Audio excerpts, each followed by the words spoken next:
Halo, selamat hari Minggu pemirsa Showbiz. Waktunya kalau sudah akhir pekan gini, tentunya kami hadirkan beragam informasi dari dunia entertainment yang pastinya no gosip.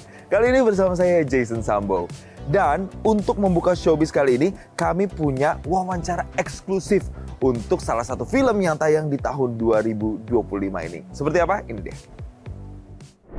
Anda kembali bersama kami di Showbiz pemirsa, dan di segmen kali ini tentunya ini bisa jadi rekomendasi untuk Anda salah satu film Indonesia. Ini soal drama percintaan ya dibalut dengan kisah-kisah cinta segitiga. Tapi cinta segitiganya kayak mana nanti kita akan bahas. Saya sudah hadirkan langsung pemainnya di sini, cast-nya dari film Satu Imam Dua Makmum. Wah, ini kira-kira filmnya bercerita tentang apa ya? Langsung aja kita sambut, ada cast-nya di sini, ada Fedi Nuril dan juga Tommy Fajar. Halo. Halo.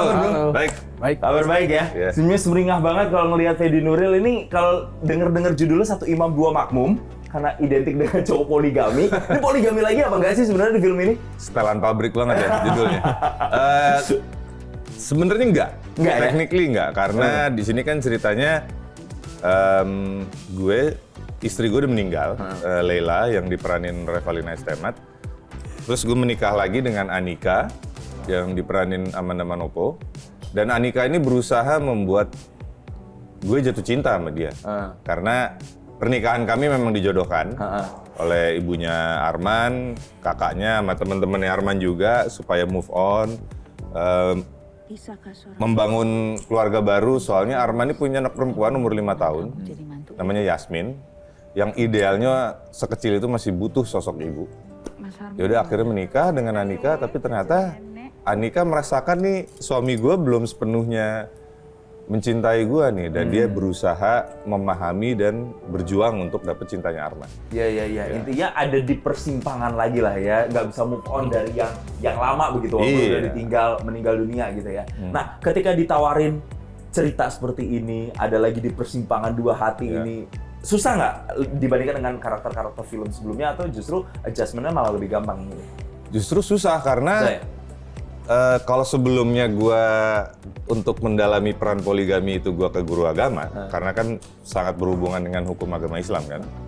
Di sini menjadi duda yang belum move on, terus menikah lagi, itu gue nggak ada pengalaman. Makanya gue konsultasi sama psikolog untuk memahami psikologis orang yang sedang berduka ini, dan kenapa dia lama banget gitu nggak move on. Sedangkan ya itu anaknya masih kecil, butuh ibu, dan memang Anika ini perempuan yang baik, yang sangat potensial untuk menjadi istri sebagai ibu, tapi apa sih yang nahan dia gitu. Jadi ya memang justru lebih menantang sih. Karena menantang karena nggak relate sebenarnya, karena nggak terjadi di kehidupan nyata, nggak pernah ngalamin, jangan ngalamin juga ya kan. Jangan gitu. Ya makanya waktu pertama kali baca skrip, gue sebagai aktor yang akan memerankan juga bingung kan. Sedangkan aktor itu harus paham kenapa karakternya melakukan itu. Gitu. Jadi saat gue mencoba mendalami, gue nggak ngerti nih, nggak masuk akal gue gitu. Akhirnya gue memutuskan konseling sama psikolog supaya paham gitu, dan ternyata sangat membuka pikiran gue sih kenapa orang yang berduka bisa segitunya tetap setia setelah pasangan udah meninggal dan susah untuk membuka hati lagi. Susah untuk move on padahal udah nggak ada gitu ya. Yeah. Itu karakternya si Arman ya, namanya Arman. Nah, di sini juga ada Mas Tommy. Bro, Tommy itu berperan sebagai apa di film ini? Kan katanya temen ya? Yeah. Namanya siapa dan karakternya gimana sih? Karena gue tuh sebagai Hadi di Satu Imam Dua Makmum. Gue teman Arman sekaligus sahabatnya Arman. Nah, karakternya gue nih pengen tahu lah segala sesuatunya gitu ya. Dan rada kadang-kadang rada ganggu sih gitu. Nah, si Arman ini kan tertutup kan orangnya kan, ketika dia udah menikah ya waktu itu dengan Anika. Udah menikah dengan Anika. Pas kita satu kantor arsitek. Ya, ketahuan tuh kalau Arman kan karena tertutup, dia ada telepon dari Anika, pokoknya dia punya pasangan baru lah, punya istri baru. Ini kepo nih si Hadi. Satu sisi dia seneng karena Arman bisa move on. Dapat ada orang pasangan baru. Tapi gitu ya? Sebenarnya kondisinya Arman tuh belum bisa menerima sepenuhnya Anika. Iya. Nah, ini dia ganggu nih. nanya Arman, "Man, siapa sih gitu, kamu kok nggak cerita sih gitu." Kepo banget. Nah, Arman tuh nggak nyaman dengan kondisi itu gitu. Jadi tujuannya baik, senang, tapi terlalu too much gitu loh. Curiosity-nya dan buat happy-nya terlalu too much. Karakter Hadi, Eko sama Ipul tadi sebenarnya itu merepresentasikan teman-teman yang sebenarnya bingung cara menghibur orang berduka ini gimana. Dan niatnya baik, tapi caranya salah. Kita kan banyak ya orang lagi berduka nih, temennya datang melayat, tapi saking kasihan yang ngeliat nangis, nggak tidur-tidur, nggak makan, nggak minum, udahlah ikhlasin aja, udah, sabar. Dia juga di tempat yang lebih baik, yang ternyata menurut psikolog yang gue konseling tadi, itu orang berduka itu nggak mau denger yang kayak gitu. Karena gue belajar orang yang berduka karena kehilangan pasangan, apalagi seperti Arman dan Leila yang dari SMA pacaran, kuliah, dan memutuskan menikah, itu stres paling tinggi ternyata.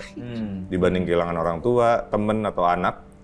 Kehilangan pasangan itu stres paling tinggi, di mana gejala tubuh itu bisa muncul pusing, bahkan sampai migrain, nggak mau makan, atau terlalu banyak makan, nggak bisa fokus, sakit punggung, sakit leher, sampai ya untuk laki-laki bisa kehilangan syahwat libidonya gitu. Tapi dari masing-masing deh, ada nggak sih adegan dari selama proses syuting itu yang paling ngena banget, atau mungkin yang paling susah banget, kayaknya kok sampai retake lagi. Mungkin kalau dari seorang Hadi ada nggak tuh?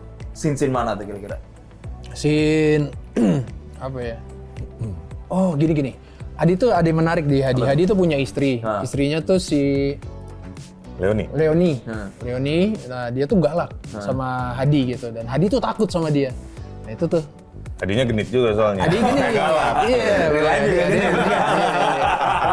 Canda ya. Dan Hadinya takut sama dia.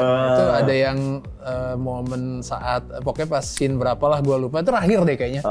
Itu dia tuh harus mukul gue di bagian perut, pakai tas atau apa gitu.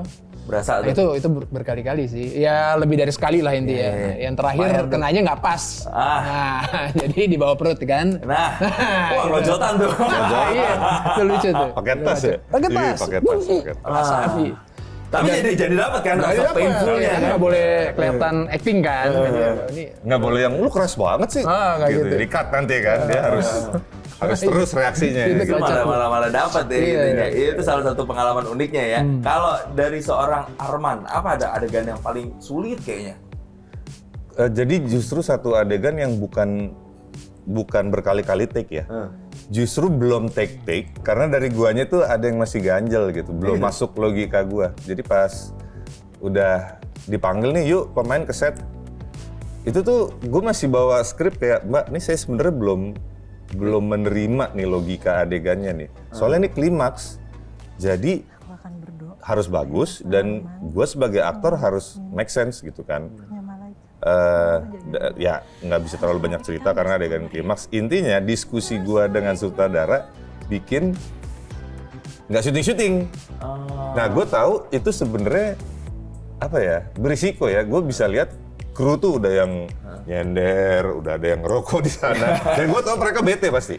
Mereka bete kayak bukannya diskusi ini harusnya udah dilakukan sebelumnya ya. Cuma karena memang adegannya banyak dan waktunya nggak segitu banyak untuk benar-benar diskusi sampai oke, semua orang udah paham. Tapi gue ngambil resiko itu demi adegannya bagus. Itu sutradara kasih argumen, gue bantah. Sampai gini deh, kita panggil produser sebagai penengah.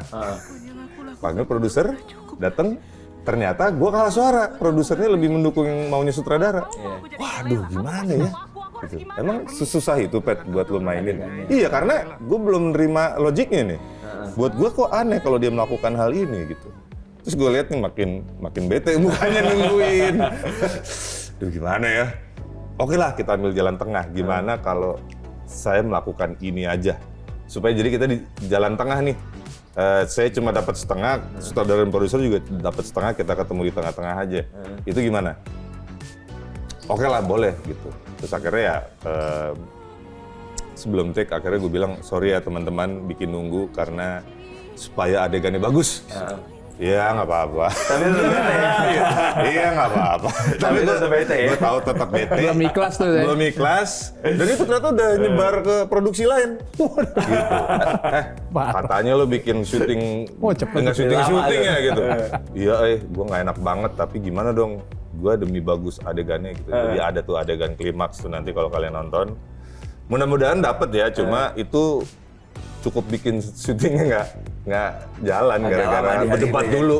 Yang memang idealnya itu sudah clear sebelum syuting. Cuma kadang nggak selalu serapih itu prosesnya.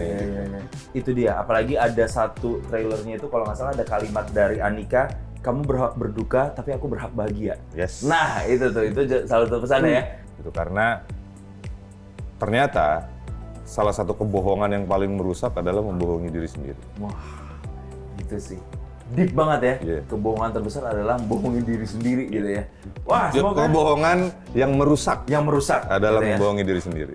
Wah, semoga ini benar-benar bisa jadi apa ya, reminder buat kita semua, buat yang nonton tadi ya. Nanti itu tanggal berapa tuh tayangnya? 16 Januari ya? 2025. Tanggal 16 Januari 2025, tahun baru, film baru. Semoga ini bisa memberikan value-value baru juga untuk Anda masyarakat Indonesia, pemirsa Showbiz yang juga nonton. So, once again, thank you banget Bro Fedi. Thank you. Thank you Bro Tommy. Semoga filmnya sukses. Amin. Kita Amin. doakan semoga ini bisa jadi awal tahun yang baik untuk film Satu Imam Dua Makmum. Sekali lagi thank you Cast Satu Imam Thank you, Dua Mas. Makmum udah Thank berbagi bersama kami di Showbiz, dan kami masih akan kembali dengan informasi lainnya untuk Anda. Tetaplah bersama kami di Showbiz. Jelajahi cara baru mendapatkan informasi. Download Metro TV Extend sekarang.